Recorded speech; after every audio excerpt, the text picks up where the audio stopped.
Rock and roll may live forever, but we only retire once. Kevin Lamour of Our Financial Plans and Quadris Investment Services offers a large range of financial solutions from some of the biggest leaders in the investment and insurance landscape of Canada. See how a solid financial plan built with friendly and professional advice can help. Find out more at ourfinancialplans.ca or give them a call at 705-949-1316. Hey folks, and welcome to another episode of the Lonesome Cowboy Podcast. And coming to me all the way from Indiana. Whereabouts in Indiana, James? Crown Point, Indiana. Crown Maryville, Point, Indiana now, up in Lake County, up by Chicago. There we go. And that is Mr. James Gedda, all the way from Indiana. How's it going, James? It's going pretty good. Thanks for having me on. Very good. Do you prefer James, Jim? James. James is good. Excellent. All righty. So I was really happy when I went to your website, considering the state of the world right now, because there you were holding a Canadian-made Seagull guitar. That one treated me well. I haven't had it for a few years, but oh, really? Okay. That was a good guitar. Yeah. Yeah, there you go. As soon as I saw that, I went, oh, well, look at that. That's where I got to start. Right. Yeah. No, that was a good, reliable work guitar. Yeah. There you go. I've always wanted to play at the Bluebird Cafe, and this is something that you have got to do. You did it. Yeah, it's on the resume. It's kind of cheating a little bit because it was just the open mic. But if you don't know, the way the open mic works is if it's on a Monday and they start taking calls, at least when I did it, at like 10 a.m. or 10:30. Wow. And within like 15, 20 minutes, it's usually all booked up, or it was then. Oof. So, people would tell you, all right, you got to call the number to get booked on it. And if you get a busy signal, hang up and call again. And just keep calling until you get through or you don't. And eventually someone will answer and say, there's still a spot available, or no, you can't, so it just lucked out. It was one of my first times down in Nashville, and it was fun. It was a lot of fun. Yeah. So that's what I wanted to ask you. Like, I mean, that's, if there's any gig where a musician can get butterflies, that might be the one, eh?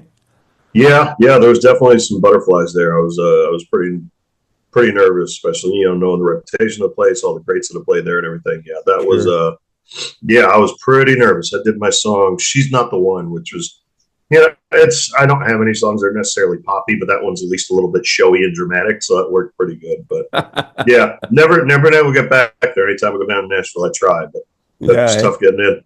No kidding. So I suppose, I guess it goes to say that there wasn't a songwriting publisher, record deal that just came running out and threw it at you. No. You think that's how it's going to be in Nashville, or at least you hear about it, but not quite. No, it's like, and I've gotten this sense for my trips down there. I've done a few writers' rounds at the Commodore Grill, which is another good spot. Nice. And I would make occasional trips down there, but you start to realize to really embed yourself down there as like a writer or even just performing, you got to be down there all the time. And you got to be hustling and networking, and it just seemed exhausting. Whereas a lot of opinions I've heard from people who've done okay is like, no, just do your own thing where you are, where you can do it your way. And if luck is your way, Nashville will come to you eventually.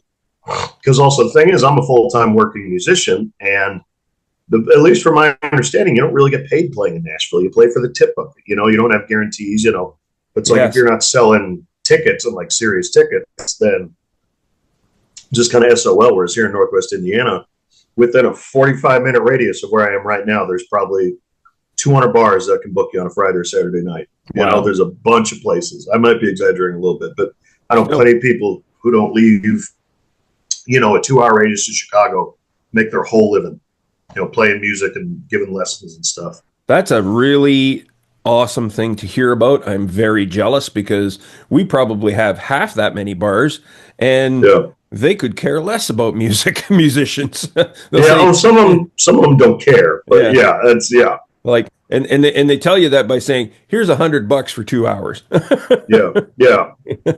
Yeah, exactly. So bringing back to songwriting, and we're talking about Nashville, if you could have a songwriting session with any songwriter, living or dead, who would it be? Oh, man, I should have thought about this one. Uh, Yeah, no studying on this. I think Guy Clark or John Prine. I mean, Attaboy. pick two big names, but I just think with both of them, there's an efficiency to their writing, especially Guy Clark. He could get at something really quickly. John Prine too, in relatively plain language, and they both had kind of a wit to it. It's like I love Townes Van Zandt. I have a song named after him, but it's like you listen to Townes Van Zandt for an hour, like I'm not sure I'd want to hang out with this guy, and like you watch documentaries and stuff. Whereas, like, it seems like palling around with John Prine or Guy Clark for an hour would be a pretty good time. Yeah, no kidding, eh? Yeah, yeah, yeah. Yeah. Yeah, it's I especially well, I knew you were going to say Guy Clark because I just finished watching you and your buddies playing damn Homegrown it. tomatoes. Thank you. Yeah, homegrown tomatoes. Yeah. I knew it was about tomatoes. Yeah. Yeah, That's a fun one. that's a One fave. of a strength of Guy Clark's writing, I think, is he can write about food and it doesn't sound hacky. There's a lot of there's a lot of food songs out there, but I think it's hard to thread the needle in terms of like genuine affection without being stupid. And that song's silly, but I don't think it's stupid. You can No. tell Guy Clark cares a lot about homegrown tomatoes. Yeah, And exactly. yeah, I Yeah. love that song. Same with like Texas Cooking. Like Oh there's a yeah, I video of know. him playing that, and he says, "This is the only true love song I've ever written." So bring me back to the beginning, James. Tell me how things got started for you. Where does James come from to become the James we see today? Well, I started writing poetry in like high school and stuff like that, and just, sensitive kid, kind of shy, whatever, cliche. And then my senior year, well, going into my senior year, I never really listened to music growing up. It was around, my family listened to a lot of old country music, but I was just, like other things, Hmm. kid mind going a mile a minute. But I started listening to old country music, especially like Johnny Cash and Hank Williams around the time I was going into like my senior year, and got a guitar that year for Christmas. And one thing led to another. Come freshman year in college, I'm writing songs in the dorm and trying to play, open mics and things like that. And it's all downhill from there, I suppose. It really changed when I started falling in love with the art of songwriting, not just song performing. But it was like really, I've thought about it a lot over the last year or so after Chris Christopherson passed away. Like he was the first songwriter I fell in love with. Where it's like Hmm. you find out the singers and the performers, you like, whose works did they respect? And that was, when Christopherson came up, that led to like Townes Van Zandt and Guy Clark and folks like that. Yeah. Excellent. Yeah, they're my favorites, and Yeah. you've touched Blaze Foley. I don't know Oh, if yeah. you, yeah, good old. Have you seen the Blaze Foley biopic? I have. I saw the Blaze Foley biopic. I think that was directed by Ethan Hawke, Yeah. and yeah, That's, it's that's kind my of favorite music movie. It's so it's good, hard eh? to watch and sad, but beautiful. Like, and I could go on a diatribe, but we could have a 40-minute conversation about this. But I think the testament to it is I was playing at a jam night around here after I watched it for the first time. And I was up there, jam nights, you get up there with like a host band, Yep, and they'll put together pickup that's bands. how I cut There's my a lot of teeth. those around here. Yeah, same. Yeah, That's how I yeah, learned to play with the rhythm section. yeah. Still learning, I suppose. But I did If I Can Only Fly. And I Oh God. mentioned before the movie and everything. And my buddy Stefan, we'll be playing with tomorrow night, actually. He's a violin player who's, he's a jam band guy. He's into all sorts of eclectic stuff, but he's not really a classic country guy unless you point him to something specific. Hmm. And within the next week, I go back to the jam night. He goes, "Dude, I watched that Blaze Foley movie. Holy fuck, that's the realest music movie I've ever seen." And I'm like, "Yeah, no, because it feels real. It's like his big gig is a recording at a bar where people are just asking for Townes Van Zandt to show up, and that feels real." And I also like that it takes the piss out of the romanticism of to be a songwriter, you got to sacrifice everything. You got to be an asshole, and you got to have dependencies and all that. And it's like, well, no, that comes with it. But it's like part of what I love about that movie, and then I'll stop after this. But it's just you bring up Blaze Okay. Foley, I'm going to start ranting about this movie.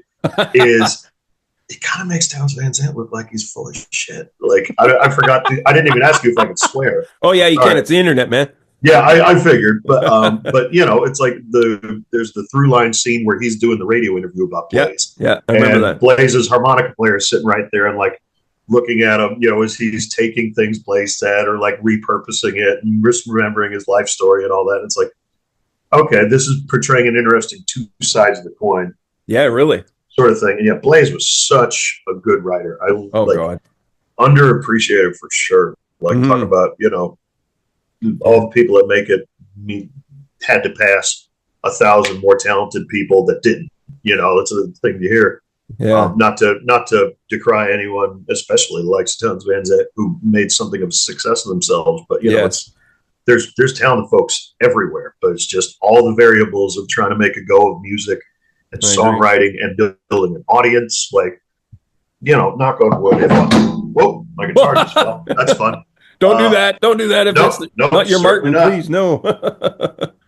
But it's by the time I've had my day, hopefully I've built a small audience for myself and etch out a sustainable living. That's the goal. But it's there's a lot of super talented folks that just it's like, well, Yeah.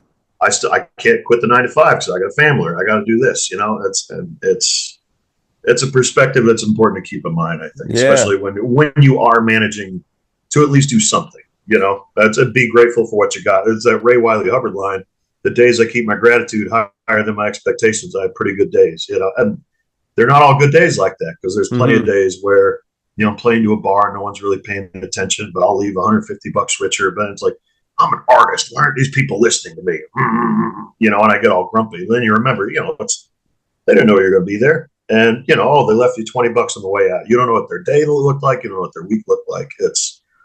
It's not to say it's all easy, but it's a privilege to be able to entertain folks.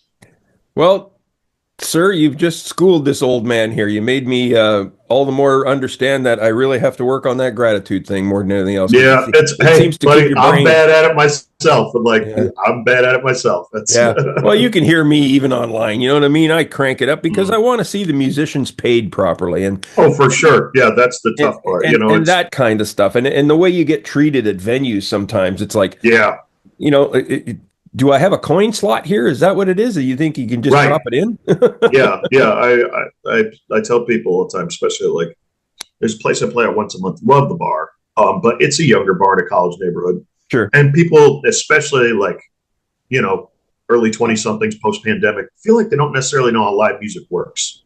I Just go, oh, guarantee where's they your don't. yeah, and not for any fault of their own, but it's like I'm not a jukebox.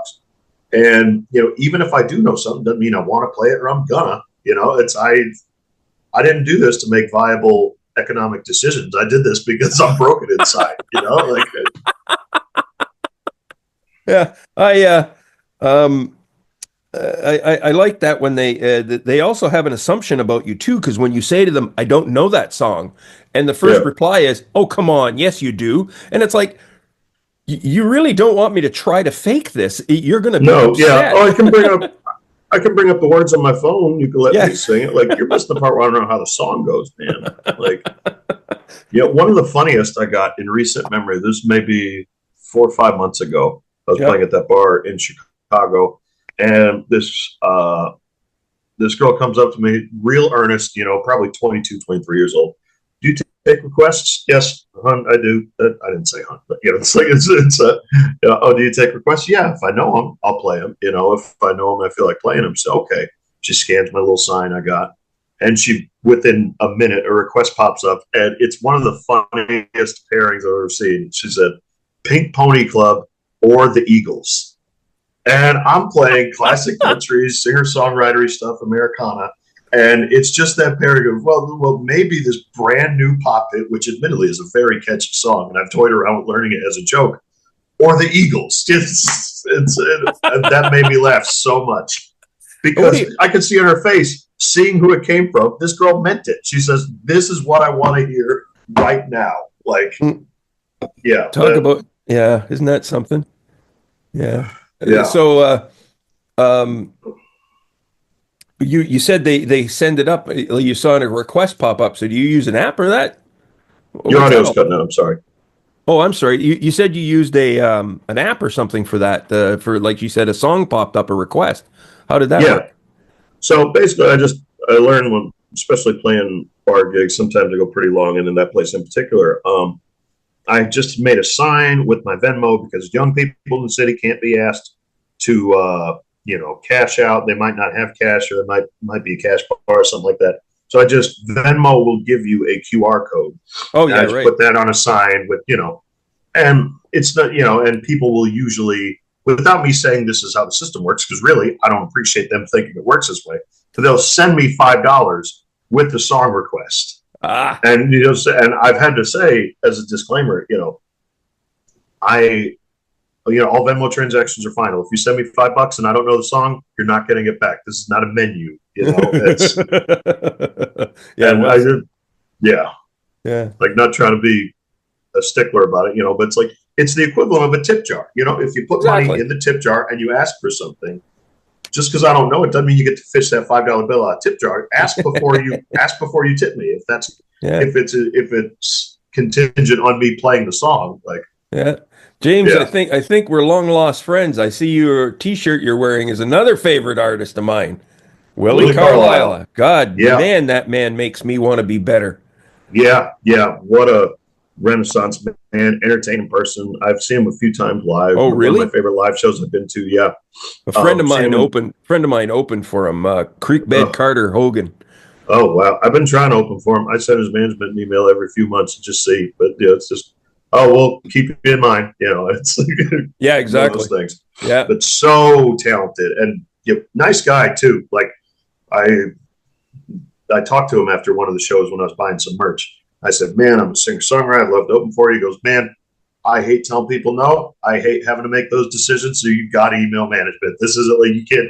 And he was straight up enough to go, "You can't schmooze with me and get in because it's I don't want to be involved in that decision process." Yeah, So yeah, yeah. You don't want to put him between a rock and a hard place. Eh? no, and I get it even a little bit when I'm just a local regional musician trying to expand my reach. But occasionally people be like, "Oh, can I get in on a gig with you or something like that?" And it's like, well, it's I have my people I work with if I want to work with people, and like I'm always got new, if you're a lead player or Sure. whatever in mind. Yeah, This doesn't yeah. happen that much, but whenever it does, I hate having to like, I'll let you know, man. Like I hate doing it. I can't imagine being an artist with a sizable audience who's getting asked every day, like, "Hey man, can I come on tour with you? Can I do this and that?" It's that I can't imagine the anxiety that creates. Yeah, no kidding, eh?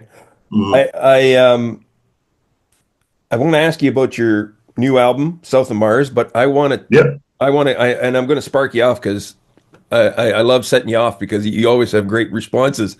thank you. There's when you bring up these guys that we've talked about, Willie Carlisle, Towns, Blaze, Guy Mm, Clark. You know, my big thing is, and this is why I get angry at the music business, is one, how come people don't know about these people more often? yeah, yeah. Why aren't they flooding the radio? Hmm. Why isn't their music all over the radio? Yeah. And why does it seem so unjust that people are just forking over money to these mega pop country artists to see their Well, shows? And then here we are trying, and you and I are playing their music going, hear that? This is what you should listen to. yeah. I mean, it's easy to get caught up in it. I try not to fault anybody who listens to like the super poppy stuff or the radio Well, country stuff yeah. because at a certain point, it's a commercial and they're being successfully advertised to. Well, there you go. Yeah. And it's pop music. It's made for general consumption. Well said. So Well I said. think it's just marketing people doing their job well.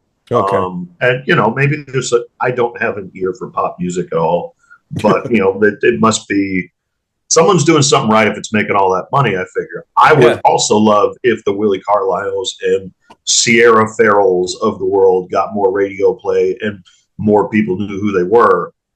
But it's tough because you think, can someone who has figured out their niche, has figured out the specific way they're doing things and refuse to compromise on it, they might not necessarily be made for a big audience. But then Mm, you have the likes of like Coulter Wall, who plays weird old cowboy songs and goes everywhere he wants to go and plays whoever he wants to play in I front of. So who know. knows? He just It's he just played Elko India down there in the yeah, Cowboy Poetry Show and Canadian boy and from Saskatchewan. yeah, Yeah. yeah. I hope that didn't sound like a backhanded compliment. No, I not at all. love Coulter Wall, and as a fellow low voiced guy, who probably people tell me my whole life, boy, you ought to do more Johnny Cash stuff. Like Yeah. I'm like first time I saw a video of him playing. from like those brewery sessions. Oh yeah, yeah. And he's got his voice way down here. It's like I could do that whenever I want to too, but I know that's a put on. And sure enough, a few years later, when he got more original music out there, and he's coming into more of his own voice, which is more a bit nasally. Yeah. Nasally still a low voice, but I saw some post by him who goes, "Oh man, watching those old videos just makes me shiver because it wasn't me, or something to that effect." Yeah, to my knowledge, he still does a lot of those songs, but I think it's that specific, like, well, more people will pay attention if I do this super low gravelly thing, and it's God bless, especially for especially at the time, a young kid out of Canada, dressed up like cowboy playing these old murder ballads and stuff like that. The cool part is he is a cowboy. He works ranch. No, I know he lives. It's not cosplay like this for a lot of stuff. Speaking of Willie Carlisle, he has a great line about Western attire and country music, cowboy drag. Yes, cowboy drag. I used it at my show on Wednesday night. As a matter of fact, I said I'm not a real cowboy. Yeah, as soon as he said that, or I heard him say that, I got a little over my reluctance to wear Westernish attire because it is fun. It's like it is. Gave me a beautiful fringe jacket. I'll wear it like big shows, and I got a hat that I wear sometimes. It's fun because it is a costume, because it is a performance, right? Yeah, exactly. It's like you dress it up a little bit. There's a great line. I always tell my buddies. I'll go back to what I was going to say. I always tell my buddies in my band, like, God help me if I ever get like decent touring money, because I'm going to make us all dress up like Buck Owens and the Buckaroos, right? Where they had the suits, and Buck's suit was the opposite color of the band's. Like yep. That's what we're doing. I love doing stuff like, I would love to do stuff like that. Money, obviously. Yeah, that's what I told my wife. I said, if I ever get that first big music check somewhere from something, a song, I'm contacting a company on the east coast of Canada called J. Boyne Western Wear, and I'm saying, I want me a white cowboy suit with pink flamingos. There you go. Hell yes, that's great. Okay, Jay, new album, South of Mars. You successfully recorded it, from what I understand from the one video, but now you're just getting it financed to get it moved the next stage, right? Yeah, finished the fundraiser. I used Indiegogo because, unlike Kickstarter, some of the platforms, if you don't reach your goal, you still get the money. Whereas Kickstarter, it's more of a ticking clock. Like, listen, if we don't reach the goal, can't do it. So I used Indiegogo so I could set the goal as like the max, like the ideal. And I got about halfway there. That, the ideal is factoring in like, oh, if I get this, I can maybe do a vinyl release, or because that's expensive. Or I can actually figure out how you promote music when you put it out, because I don't really know aside from posting it on social media. But we got about halfway there, and it means I can pay back the people that worked real hard on it and helped me get CDs printed and all that. That's nice. We recorded it over 2 years ago in my bass player's studio in Griffith, Indiana, which is in the back of a print shop. But it's just a nice space, and he's got to set up an ISO booth, and we started by recording the drums, doing them live. We were all there. And so everything else has been done over: the bass, the guitar, the vocals, all the other parts. But every drum track on all the songs was recorded live with all of us there those couple days. I'm excited to be getting it out into the world. It'll hopefully May, still figuring that out, May or maybe early June, but it's going to be a 13-track album. Almost all of them full band. There's a couple more acoustic-y things in there, but I'm excited because it's songs I've been playing for years, and it's like, in my mind, it's like the best version of all my best songs. Like the one I'm putting out next Friday, Sleeping Around, just playing around here with my friends at jam nights and gigs and stuff like that. That's become like one of my signature originals, and there's a version of it out there, but it's solo acoustic, which I love, but it's from an older EP. It's before the song really came into its own in a way, because one of my favorite things about playing originals with other musicians is they'll find parts of your song that you didn't know were there, right? They put things into it that then make it a little bit more just beyond your direct contribution. And so, can't wait for folks there, because in my mind, this is how the song should always sound. The version of Sleeping Around that's going to be out next Friday. So yeah, the album is a labor of love for sure, because it's been a couple of years, and I'm glad that fundraiser's over. Because boy, I was just staring at a URL all month, and like, it's music is weird when you have low self esteem anyway, but especially when like there's a web page with a meter that's directly tied to how successful you're doing. Yeah, I don't want to go there. I don't want No, to see. I yeah, don't want to see the meter just barely move. no, exactly. Yeah, Yeah. yeah. It's So, James, you have quite a way with words, by the way, and I really, really love your songs that speak of today's situation in the world. Thank you. That's been a Yes. recent thing as well. Yeah. Yeah. So, are we going to hear songs like Obituary and what was the other one there? This, The this machine, machine, this, this yeah, the machine. machine, this Yeah, machine. That's got a yeah, Woody Guthrie feel to it. That's for sure. yeah. Pretty direct So, are we going to response see to that Woody. coming on the album? So not on the album because it was all recorded years ago, and those Oh, two are okay. actually two of my newest songs. Cool. But the for those who don't know, I had a video kind of pop off on TikTok of all places. I put up in January. I put a video up on inauguration day of a song of me playing a song in the back of my car about how we tastefully put this is it no matter how successful, no matter how evil, how rich and corrupt somebody is, everybody's going to be pushing up Daisy someday. Yeah. It's that old adage. Oh, I've never wished death on anyone, but I've read some obituaries with great joy. And that's the hook of it. And weirdly enough, that day it resonated with a lot of people. And, What was that called again? Obituary. Obituary. That's right. That's Obituary. Yeah. Yeah, Sorry. I just put that out last month actually because it wasn't in my plan because I was in the middle of the fundraising cycle then, and I'm kind of a one thing at a time sort of guy. So Sure, like, sure. okay, well, after this album's out, then I'll start working on something that's a little more folky and of contemporary subjects and all that.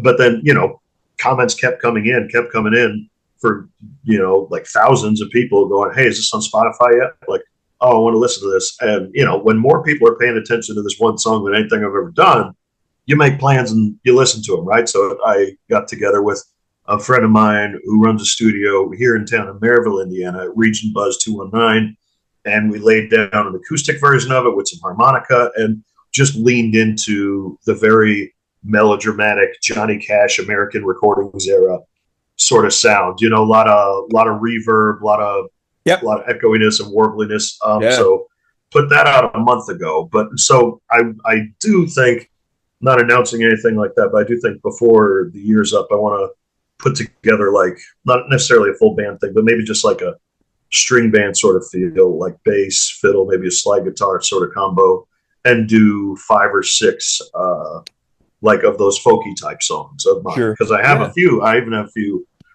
that haven't been recorded, and I'm toying with the idea. Not sure how I will play marketing wise with calling the EP on Americana. It's hey, you know what? People are shameless in using clickbait. I say go ahead because that'll Honestly, yeah, yeah. Get Yeah. them to do a double take. Yeah, that's about it. Yeah.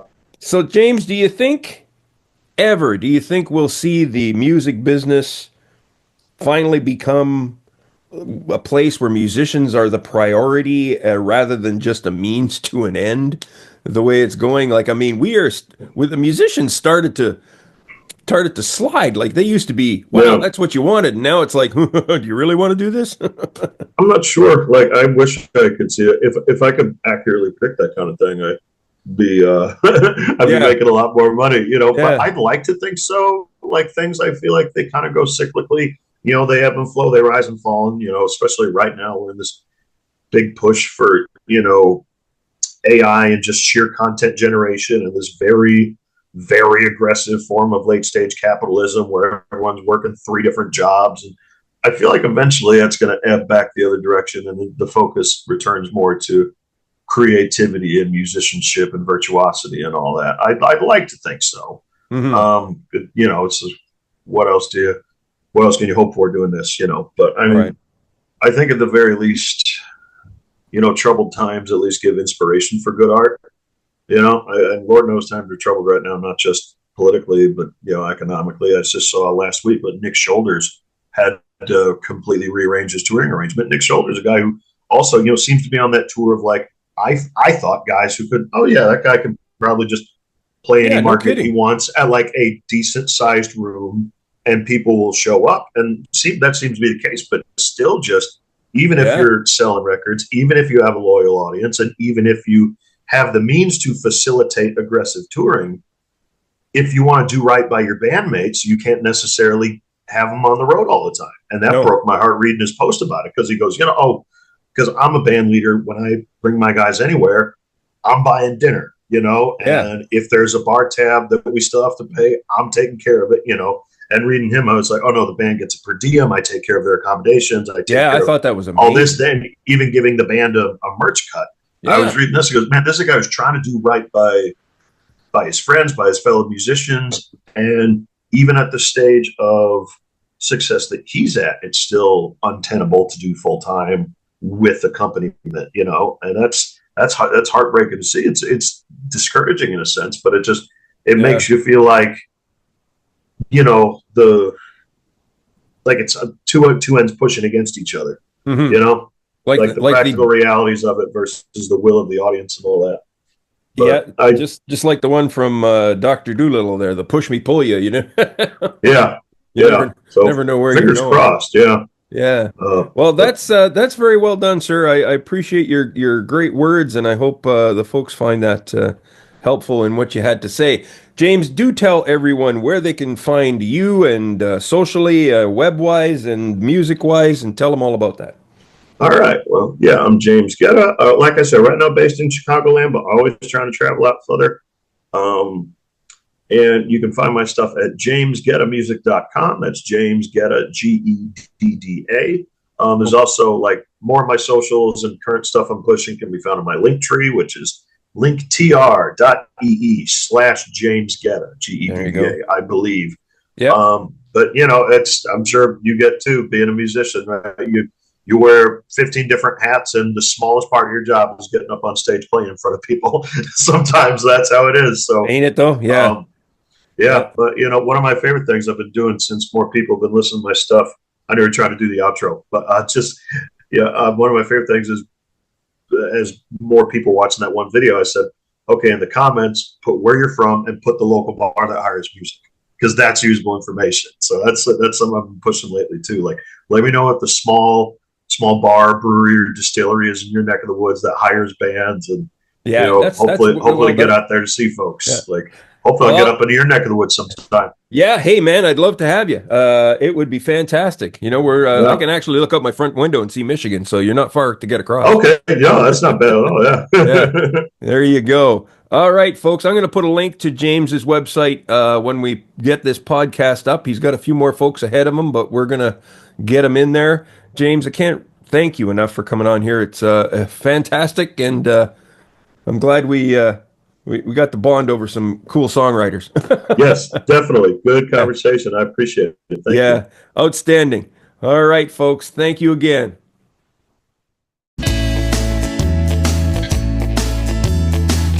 Rock and roll may live forever, but we only retire once. Kevin Lamour of Our Financial Plans and Quadris Investment Services offers a large range of financial solutions from some of the biggest leaders in the investment and insurance landscape of Canada. See how a solid financial plan built with friendly and professional advice can help. Find out more at ourfinancialplans.ca or give them a call at 705-949-1316.